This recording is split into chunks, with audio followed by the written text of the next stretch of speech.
far as the FBI Miami is concerned, we are focused on combating violent crime. One of Director Cartel's top priorities for the FBI is to crush violent crime. This is an ongoing emphasis, and the FBI is taking this head-on with Operation Viper. July 2025 Miami federal agents follow the trail of a single cryptocurrency wallet, and what they uncover leads straight into the beating heart of the Sinaloa cartel's fentanyl empire. What happens next ignites the largest coordinated law enforcement operation in South Florida's history, one that would seize enough deadly drugs to wipe out the entire population of Florida twice. The crackdown begins. Miami, the city of sun, music, and electric nightlife, has always carried two faces, one that dazzles the world with its glamour, and another buried beneath the surface, a world of power, corruption, and global crime. And in the summer of 2025, federal authorities finally decided it was time to take the darker world down. Picture this: a sweltering July morning. FBI and DEA agents gearing up for what would become one of the most significant cartel takedowns Miami has ever seen. This wasn't just another drug raid, it was a full-blown strike at the financial core of the Sinaloa cartel's fentanyl network, a criminal enterprise so vast it has been tied to overdose deaths across every corner of the United States. On July 16, 2025, the Department of Justice made an announcement that sent shockwaves through the criminal underworld. Agents had traced and seized over $10 million in cryptocurrency wallets directly linked to the cartel's fentanyl operations. To put that in perspective, this wasn't cash hidden in safes or smuggled through offshore accounts. This was digital money, encrypted, decentralized, and believed to be beyond law enforcement's reach. The kind of currency drug traffickers thought made them untouchable. But they were wrong. That crypto seizure turned out to be just the beginning, the visible tip of an iceberg. The entire operation was part of a massive federal initiative known as Operation Take Back America, and its results were staggering. Across multiple states, federal agents carried out synchronized raids, seizing 44 million fentanyl pills. Yes,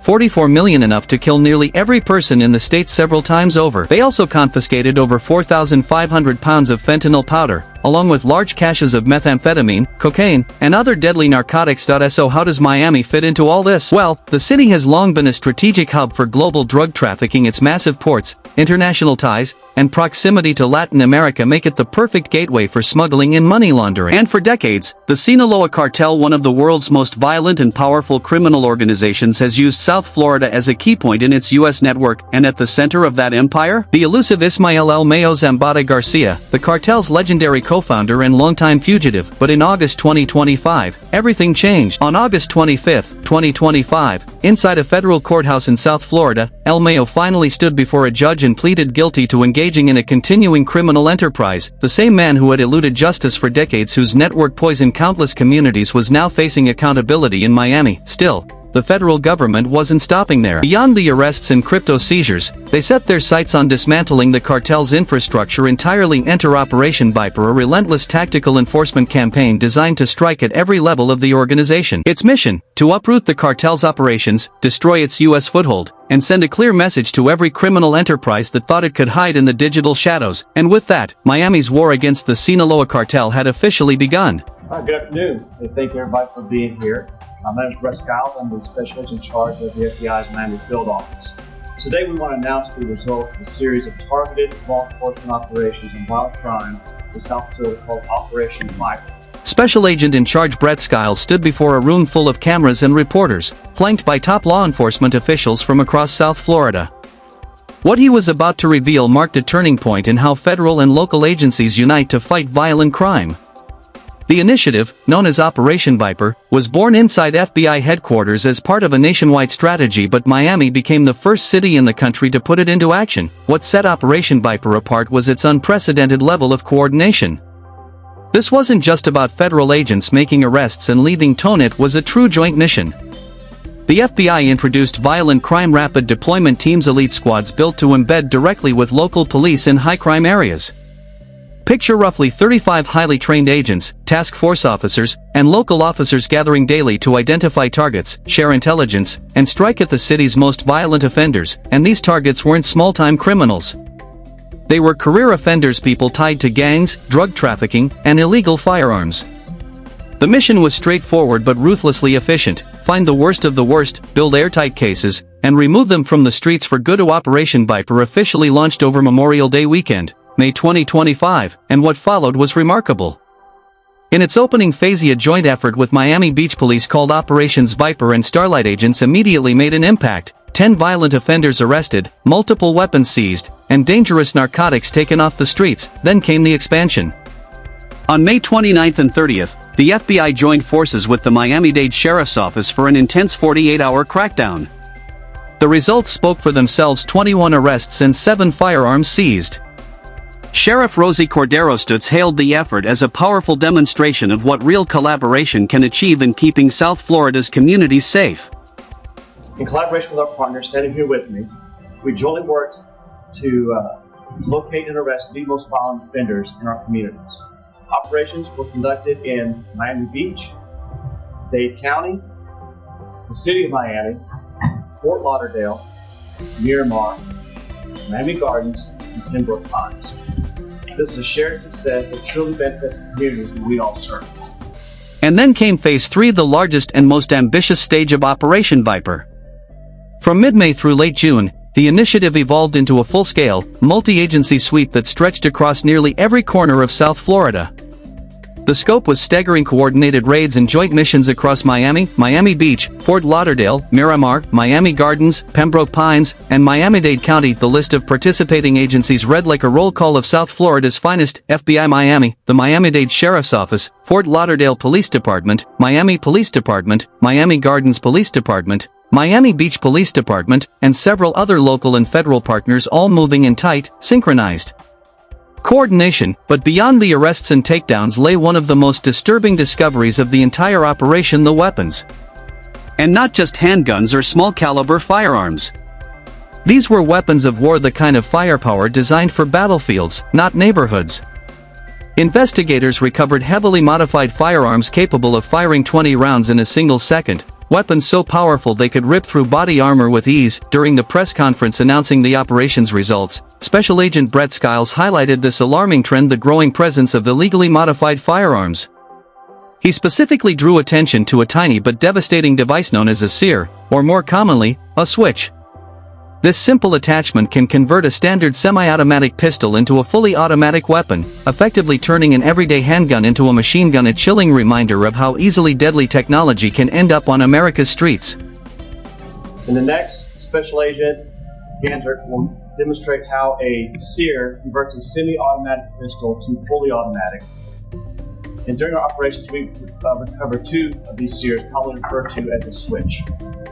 Special Agent Peter Ganser, one of the FBI's top firearms experts, stepped up to the podium to explain just how deadly these illegal devices truly are. For those unfamiliar with the mechanics, he broke it down simply: a standard semi-automatic pistol fires 1 bullet each time the trigger is pulled. 1 shot, 1 trigger pull. It's dangerous, yes, but controlled and limited in how much destruction it can cause in a short period of time. But when you attach one of these tiny conversion switches, everything changes. For as little as $20 to $30 on the black market, a small piece of metal or plastic can turn an ordinary handgun into a fully automatic machine gun. Pull the trigger once and the weapon unleashes a torrent of bullets until the magazine runs dry. Some of these modified guns can fire over 1,000 rounds per minute, roughly 20 bullets every second. During Operation Viper, agents confiscated 2 of these illegal switches along with 21 total firearms. But what alarmed investigators most was how common these devices have become. They're being smuggled in from overseas, manufactured using 3D printers, and are now turning up in the hands of gang members, drug traffickers, and violent offenders across the nation. Despite repeated warnings from the FBI and ATF, the problem has escalated because these switches are tiny, cheap, and deadly effective, about the size of a Lego brick, easy to hide, easy to install, and capable of transforming a routine police stop into a life-or-death confrontation. But the operation uncovered far more than just modified handguns. The total seizures across all phases painted a chilling picture of an urban war chest: 38 handguns, 19 rifles, including AR-style weapons, 4 ghost guns, 7 machine gun conversion devices, and 3 3D printed firearms. Of those ghost guns, in particular, represent another dangerous evolution in criminal firepower.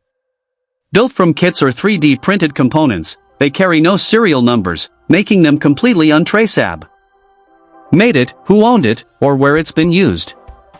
It's as if the weapon appeared out of thin air. In Phase 4 of Operation Viper, the focus shifted north to Palm Beach, Martin, and St. Lucie counties.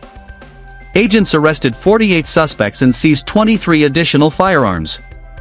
Among them were 9 members of the Riviera Beach Bloods, charged with ATF Form 4473 fraud and possession of ghost guns.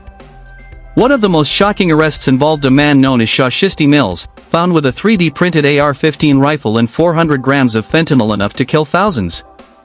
He wasn't just armed, he was manufacturing untraceable weapons at home while running a drug trafficking operation, the exact nightmare scenario law enforcement fears most. The fusion of advanced weapon tech and deadly narcotics trade, and the numbers tell a grim story. Across all phases, agents seized 2.29 kilograms of fentanyl, roughly 229,000 lethal doses, along with 4.1 kilograms of cocaine, 1.1 kilograms of methamphetamine, significant amounts of heroin, $180,400 in cash, and 14 vehicles used in trafficking. So, was this connected to the major cartels? The answer is yes, at least in part.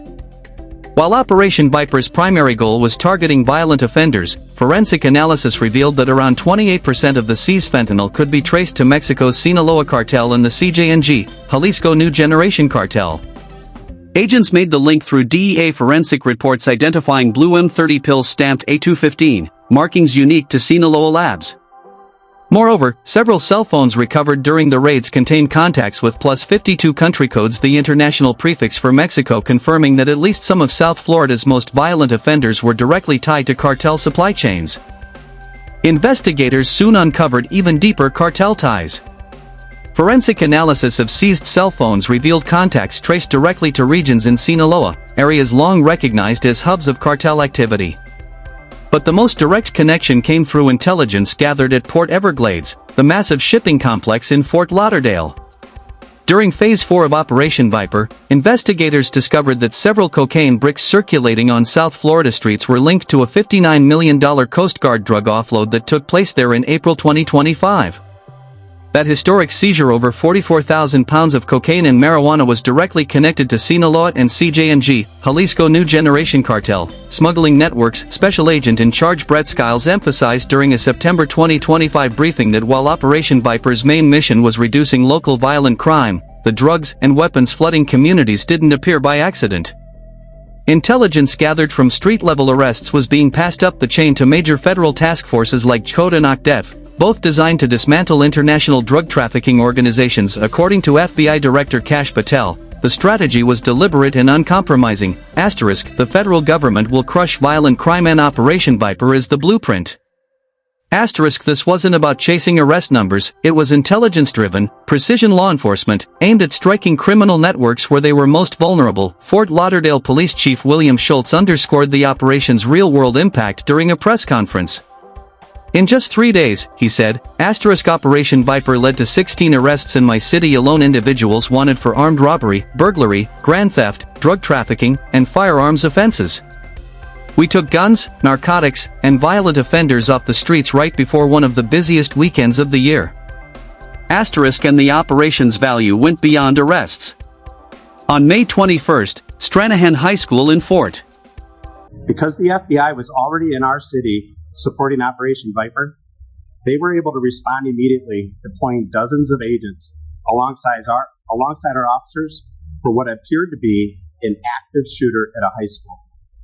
These agents, our patrol officers, school resource officers, specialty units, detectives, and support personnel all responded with courage and precision, all together in a very coordinated effort.